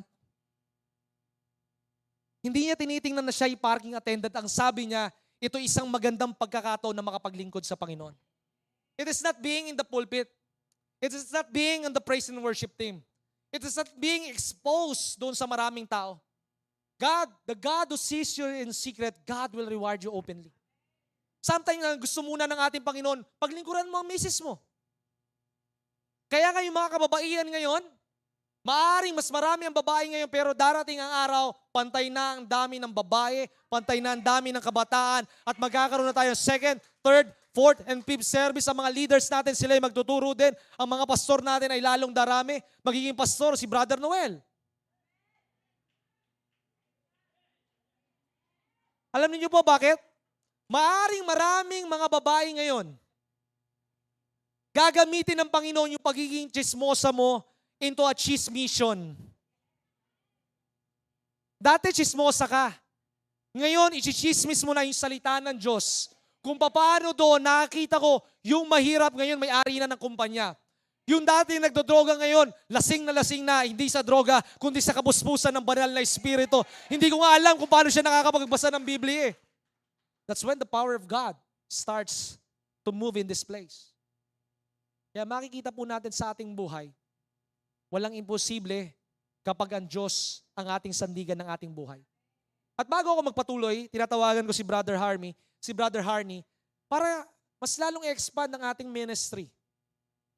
Tandaan po natin ang sabi ng isang kausap ko na nasa marketplace. Ang sabi niya, alam niyo po, Pastor, kailangan ma-penetrate ng simbahan ang marketplace. Ang mga negosyo, ang mga corporate, why? Alam niyo po ba na majority ng mga kasalanan nangyayari sa marketplace? Kawala-walaan, pag-iinuman at pagsisigarilyo. Kawala-walaan, lalong-lalo na sa mga BPO. Maring di sa BPO mo. May asawa na, kumakabit pa. That's why we need to go out of this church. We need to go in the marketplace. Ang sabi ko nga kay Brother Harney, when you work from 8 to 6 p.m., you work so that your bills will be paid. Nagtatrabaho ka ng 8 to 6 para magkaroon ka ng 15 at katapusan para mabayaran yung tubig, yung kuryente mo, mabayaran yung tuition fee ng anak mo. But when you go beyond 6 to 8, that is where the wealth being poured out. When you go in the closet, that is where the wisdom will come out. Kapag ikaw ay nananalangin sa Panginoon, hindi ka magnenegosyo para malugi. Hindi ka magtatrabaho para lamang maging empleyado. Magtatrabaho ka para ikaw ang maging manager, maging CEO ng kumpanya mo. Because when you have the position, God will give you the platform so that you will influence a lot of people. Hindi lang dapat si pastor ang hanapin ninyo. Kailangan maalis sa simbahan ang mentality na kailangan namin si pastor, kailangan namin si bishop, kailangan namin si Pastora Magda para manalangin. Ikaw na nakikinig ng salita ng Diyos, humayo ka doon at manalangin ka, magtayo ka ng Bible study. Ipaalam mo lang kay pastora, ipaalam mo lang sa amin bago ikaw mag-Bible study. Pero ikaw ang kailangan ipadala. Dahil ang pastor ninyo hindi pwedeng nasa lahat ng lugar. Hindi pwedeng ang pastor ang titingnan ninyo na magaling. Walang magaling sa kaharian ng Diyos. Pero merong magaling na Diyos na gumagamit sa mga tao na walang-wala para daluyan ng kanyang kapangyarihan. Brother Hardy, tandaan niyo po, the kingdom of God is in the business of expansion. Hindi pwede na ngayon, maaaring ikaw ay nagbabike. Hindi pwedeng ikaw ay nagbabike pa rin. Ikaw na ang may-ari ng fleet ng Grab. Hindi pwedeng ikaw ay nangungupahan pa rin. At ngayon ikaw ay nangungupahan, mag-umpisa ka doon sa bahay mo na magtayo ng Bible study. At kapag yan ay napuno, bibigyan ka ng Diyos na kasinlaki ng bahay nila Doc Jonah at Brother Angelo. Na magpapagawa ka na hagdanan para may daanan yung tinatawag na kanilang bahay para sa mga bisita. At yung bahay nila Sister Early at nila Brother Enteng, yung nakita ni Brother Angelo, yung buong rooftop, mapupuno yun ng mga kalalakihan. And that is revival. Dahil merong nag-umpisa at ang Diyos ang kukumpleto nito. Narito po si Brother Harney bago po ako magpatuloy sa pangangaral sa salita ng Diyos. Challenge them to get out of the comfort zone. Challenge them not just only to speak their faith, but to move in their faith. Narito po si Brother Harney. And praise God. Hallelujah. Oo nga eh. First time ko ulit na nasa pulpit eh. Anyway, hindi po tayo magcha-challenge ng kaperahan, pero I just want to encourage everyone today with regards with the message na binigay po ng ating Panginoon kay Pastor Jong. So, meron po tayong presentation dito na slide. Question, sino po dito mahal na mahal ang ating Panginoon? Taas nga po natin kamay. Amen, iilan lang yata. Para si Brother Rodel na nakita ko. Amen. So, ngayon sa generation po natin, naniniwala po ako. And for me, as my calling, sinabi ko nga kay Pastor Jong, I believe for me, I am called in the marketplace. I'm called in the business ministry. May mga pinapalaw din po ako ng mga ibang mga gawain, kagaya ng mga kingdom builders. They're doing it right now. They're manifesting the power of the Holy Spirit through business, through the marketplace. And pag sinabi po marketplace, di lang naman po mga negosyante. Pero I'm speaking specifically sa mga sa mga nagtatrabaho dito, sa mga sino mga dito na nice magnegosyo. Sino mga gusto magnegosyo pero walang puhunan, sa mga negosyante, sa mga empleyado, na sabi nga ni Pastor Jong, naniniwala ako, hindi lang din tayo pagpapalain ng Panginoon ng sobra-sobra sa pagiging employee. Amen, amen po ba? Naniniwala po ba tayo doon? Kaya nga, yun, nangyayari ngayon, iba po kasi pagka nandun tayo sa visa side, we have lots of freedom, especially financial freedom. Di ko man po nararanasan pa ngayon, but we declare that each and every one, we do have a financial freedom para lahat tayo magkakasama sa pinapagawa ng ating Panginoon. So dito, sa slide na ito, in the Bible, business was often the platform God used for discipleship. So kung bakit sinabi po yun? Kung makikita po natin, narinig ko to sa preaching po ni Pastor Jong, lahat ng mga tinawag ng ating Panginoon is mostly businessmen. In their generation that time, in their time, they are, sasabihin natin, mangingisda. Pero they have a business called shipping company. Kumbaga hindi lang sila mangingisda nung time na yun. Hindi sila mga wala lang magawa kaya sila tinawag ng ating Panginoon. They are business people. Amen? Kaya nga po, bakit masarap din kausap minsan ng mga negosyante? Because sa mga negosyante, they have different perspective. Yung iba, nakikita, for example, merong silya dyan. Ano nakikita mo dyan? For example, puno. Nakakita ako ng puno eh.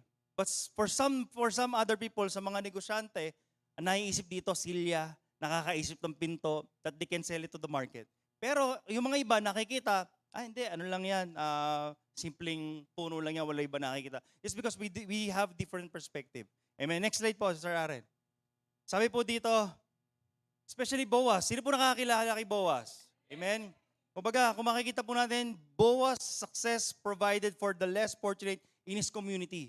Amen. Di ba po napakasarap na ginagamit po unang-una yung negosyo natin upang napakarami po mga naghihirap ngayon. Kasi naniniwala ko, we cannot penetrate, kumbaga hindi tayo re-respect ng mundo eh. Pag tayo na, we are in the list of the community. Kaya kung makikita nyo si Boaz, sino ba naman mag-aakala? And to make the story short is, si Jesus, nasa history siya, ni Ruth, it's because of Boaz. Kaya pinanganak si Jesus from his kanununuan, it's because of Boaz and Ruth. Kung makikita nyo po, God wove his business decision directly into the lineage of Jesus by connecting him to Ruth. Sino ba naman magkaakala? Di ba si Ruth, kasama niya yung biyanan na si Naomi. Kumbaga sabi ni Ruth, hindi naman siya mananampalataya. Si Naomi mananampalataya. I will believe in your God. Kumbaga sabi nga, nung in-accept niya na maniniwala sa Panginoon ni Naomi, that's the time that she born again. Kaya nga nung time na yun, walang magawa si Ruth. O sige, sabi ni Naomi, doon ka sa mamasukan ka kay Boaz. Kung makikita nyo, isipin nyo si Boaz, makikita ba naman si Ruth? Kaya naniniwala ako, there's someone here right now, tinitignan ng Panginoon, gaano tayo mapagkakatiwalaan ng Diyos. It's more, sabi nga ni Pastor Jong, it's more of integrity, it's more responsibility, how we can take care of things. Ngayon, nag-apartment tayo, nalilinis ba natin yung apartment natin? Ngayon, gusto natin ng motor, yung bike ba natin, nalilinis, napapaayos ba natin yung mga simpleng bike? It's one of the smallest things na pinapakakatiwala sa atin ating Panginoon. Naalala ko nung time na in-encourage ako ni Pastor Ken, magkaroon ng bagong sakyan that time. Ang sasakyan namin noon, Honda Accord, ang lakas sa gas. Tapos walang aircon, sira yung mga bintana. Pero sabi ko noon, hindi, kailangan, kasi alam niyo, sabi nga when you hear faith cometh by hearing the word of God. Naniniwala ko for the power of the small things eh. Naalala ko noon, nung kahit luma-luma yung sakyan namin, nililinis ko lagi. Pero yun, awa ng Panginoon, through the time, through the prayer, alam nyo, napakaganda po kasi pag may plano din tayo, kinoconsult din natin sa lingkod ng Diyos eh. Kasi sila yung nagbibigay din ng, alam mo yung direction, na minsan para maganda at tama yung plano natin, aside sa binibigay na plano sa atin ng Diyos, i-consult natin sa mga lingkod Diyos, sa mga pastors, sa mga leaders, para yung alignment na tinatawag is talagang smooth. Yun, sabi ng Panginoon, sabi ni Pastor Ken, Brad, maglagay ka ng ano yung ipagpe-pray mo sa Panginoon na verse na ibibigay sa'yo ng Panginoon, yun yung ilagay mo sa bahay, ipin mo. Yung Mark 11:24, di ba? Everything that we ask in prayer, believe that we receive it. So yun, that time na yun, binigyan na kami ng Panginoon ng bagong sasakyan. At naniniwala ko lahat naman tayo nag-aspire at gusto natin magkaroon ng sariling bahay. Amen po ba? Kaya nga, it's a power of smallest things at saka yung responsibility. Huwag tayong titigil na magtiwala at maniwala sa pinapagawa ng ating Panginoon. Sige po, next slide. Sabi po dito, Sa Proverbs 31, she bought land and managed stuff, trade profitably, was a great wife and mom, and gave generously. She is celebrated for expansion, not criticized for godly ambition. Her success allowed her to provide for others. So ibig sabihin, hindi lamang po, pag pinagpala po tayo, sarili lang natin iniisip po natin. Amen po ba? Minsan kasi, di ba, pag pinagpala tayo, hindi, akin lang to. Hindi natin i-share sa iba. Mas masarap pag tayo pinagpala na, sinishare po natin sa, lalo na sa household of faith. Pamilya natin, mga kapatid natin sa pananampalataya. Amen po ba? Sige po, next slide. And also Apostle Paul. Alam po ba natin, si Apostle Paul, hindi lang siya parang pastor na akala nyo wala rin ginagawa. Apostle Paul was a tent maker in Acts chapter 18 verse 3. He intentionally worked so he would not be financial burden and so the gospel could advance freely. So si Apostle Paul, merong bahagi sa Biblia, sabi doon, kahit gusto niya na manghingi at tama naman talaga na bigyan siya ng allowance sa simbahan pero hindi niya ginawa is because ayaw niya maging burden sa atin. Amen? May mga pagkakataon nga, minsan sila Pastor Jong pa bibigay sa mga miyembro. In fact, wala silang allowances. Wala silang nare-receive na katulad natin na 15:30, 10:25, marami mga kato. Pero it's because kaya mas lang pinagpapala po sila. Kaya nga, di ba lagi sinasabi rin ni Bishop sa atin, kung ano yung nararanasan ng pastor natin, maranasan din natin. Amen? Palakpakan po natin Panginoon. Sige po, next slide. Patapos na po ako.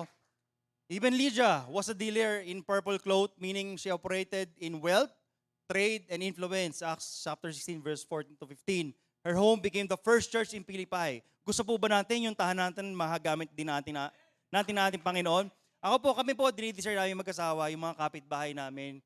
Kaya pinagpe-pray din namin, ma-expand namin yung bahay para merong house of fellowship. Kasi syempre, yung mga kapitbahay natin, mas maganda ma-target din natin yung mga kapitbahay natin. Amen? She did not abandon the business to follow God. Her business funded and hosted the gospel. Ayun po yung pinakamaganda.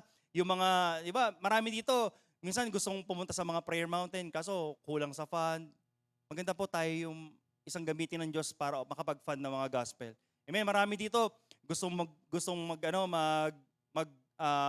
to go out para magkaroon ng Bible study sa mga lugar pero walang fund. Tayo po yung magkaroon ng burden sa bawat isa para maihayag po yung salita ng ating Panginoon. Sige po, last.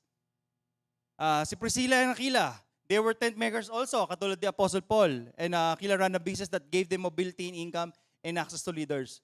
Throughout this business, they helped Paul, they discipled Apollos and others. Kung ibig sabihin, sa negosyo natin, kagaya ni yung sa Seaman, yung may-ari ng shipping company, president, pangalan po na, Pastor Joe? Si Sir Adel, diba, ginagamit niya yung platform na yon para, sila Pastor King, nandun sila every Tuesday, para po lahat ng mga papasok ng mga trainee na sa barko, sila po yung tinuturuan. Biro mo, yun yung pinakamaganda. Bago kayo pumasok sa shipping company, kailangan ma-born again muna ang bawat isa. Kailangan makakilala muna kayo sa Panginoong Jesus. Amen po ba? Kaya ganoon din po gagawin natin. Pag tayo lumaki yung negosyo natin, and we need to, kailangan isipin natin yung negosyo natin, hindi lang maliitan. Kailangan we have a vision na this will be franchisable, nationwide, globally. Di ba? Yun yung pinakamagandang ninanasan natin. Hindi lang po, ako po ninanasan namin, hindi lang isang negosyo ang papasukin natin. Maraming mga negosyo para marami tayong matulungan ng mga kapatiran. Yung generate ng fund natin, may tulong natin sa gospel. Sige po, next. Sabi po dito, your business is not just a way to generate income. It is a platform to connect with people and point them to Jesus. So ibig sabihin, hindi lamang po tayo nagninegosyo para po sa ating sarili lamang. Kaya yung negosyo natin, gagamitin natin para lahat ng tao na hanggat maaabot natin na binibigay ng ating Panginoon na ma-harvest, may point natin kanino? Kay Jesus. Sabay-sabay natin, sabihin natin, Jesus. Jesus. What if your business will connect you to the next Apostle Paul that needs a little encouragement to keep going? Amen po ba? Kaya nga, Pastor John, konti na lang. I remember nung overnight prayer natin,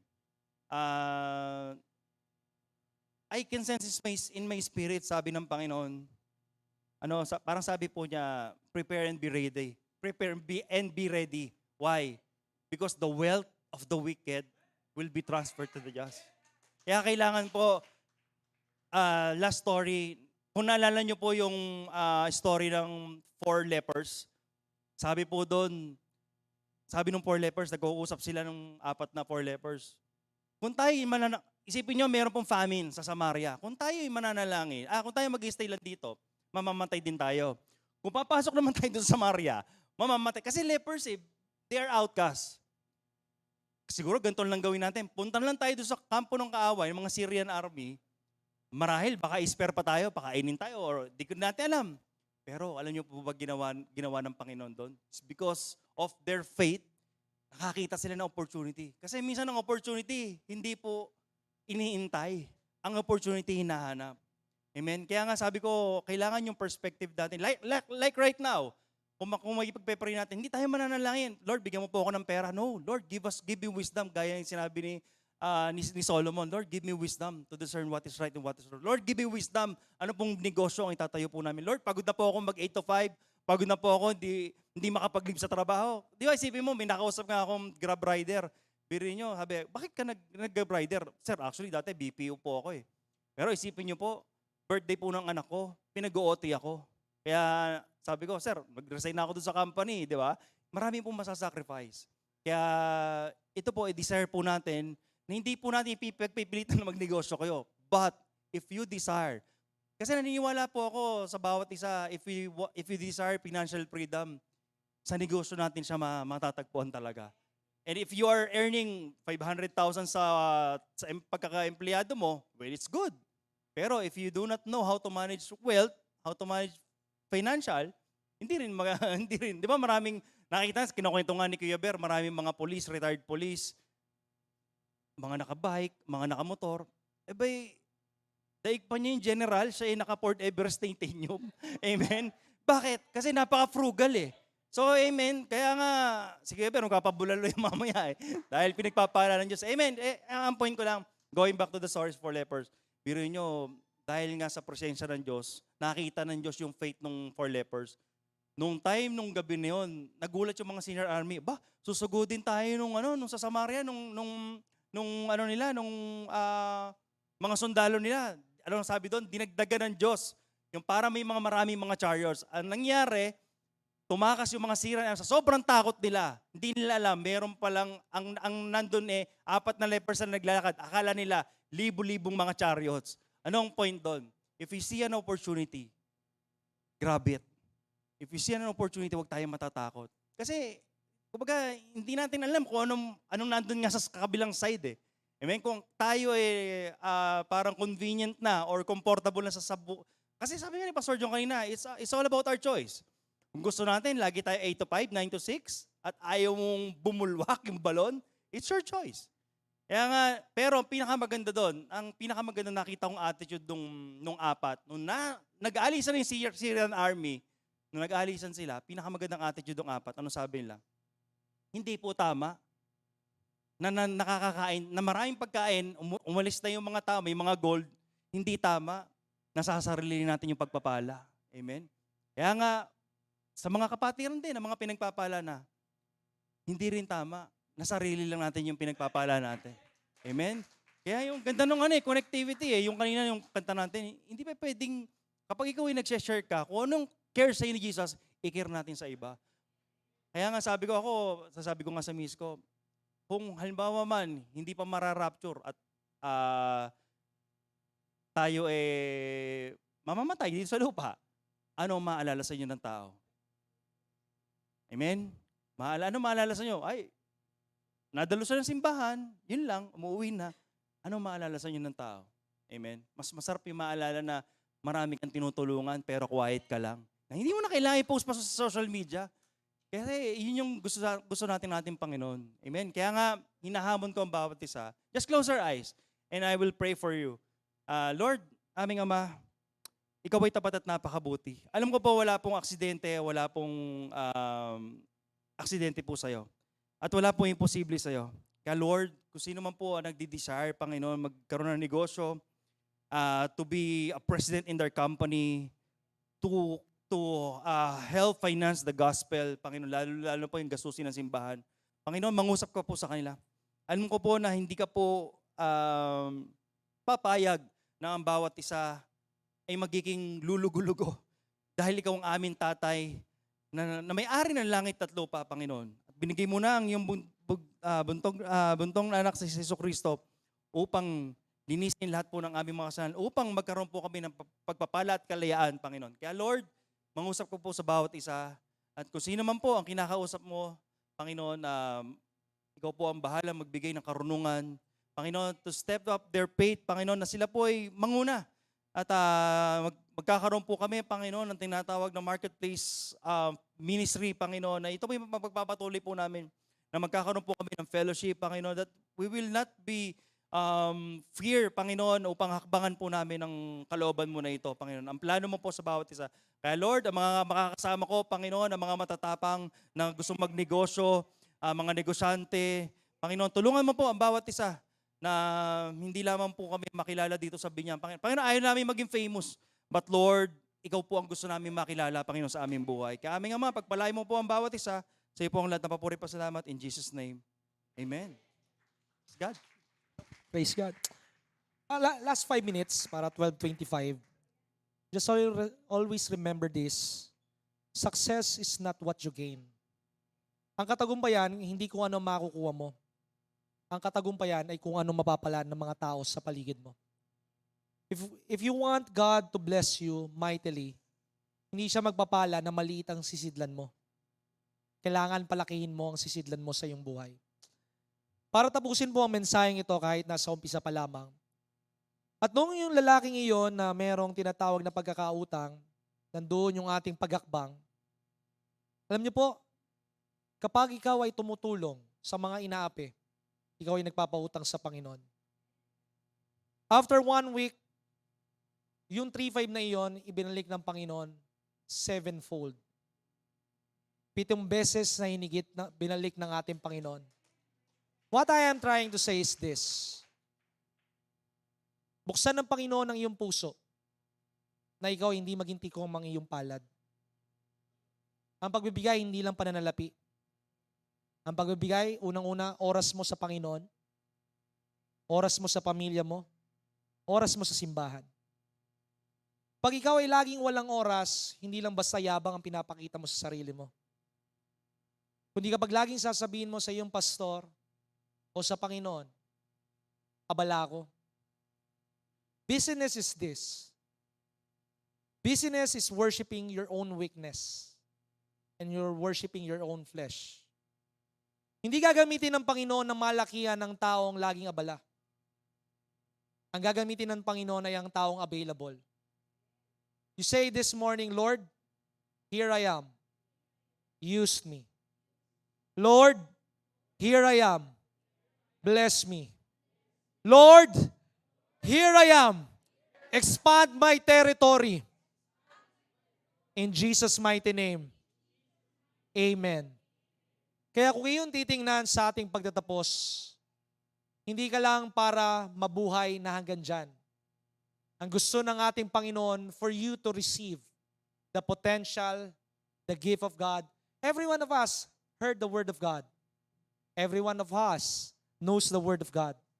Ang gusto ng ating Panginoon, gawin mo ang kanyang salita. Nasa pagsasagawa ng salita ng Diyos ang pagpapala. Nasa pagsunod ang pagbubukod sa iyo ng ating Panginoon.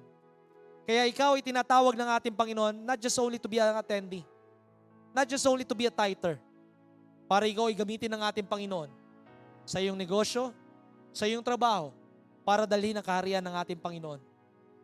Hindi ka lang basta nagpapainit ng puwet, kundi ikaw ay ginagamit ng ating Panginoon at kinukonbiktan ng ating Panginoon. Tandaan mo po ito, provision will not flow when you do not have the purpose in your life. Kapag may layunin ka maganda sa iyong buhay, doon ka tutustusan ng ating Panginoon. Kaya tumayo po ang bawat isa, and before we go, sa tinatawag na tithes and offering, Father God, hindi po magiging align ng aming buhay kung hindi kami magpapasakop sa iyo. At nasa pagpapasakop namin sa iyo, Panginoong Yesus, ang pagsunod. Na kung kami ay susunod sa iyong mga pananalita, isasaayos mo ang aming buhay, ang aming pamilya, at kami tutustusan mo ng kalakasan na nagmumula sa iyo. Panginoong Yesus, sa bawat isa na nagugulumihanan, Panginoon, alisin mo sila sa pagiging maliit ang kanilang isipan.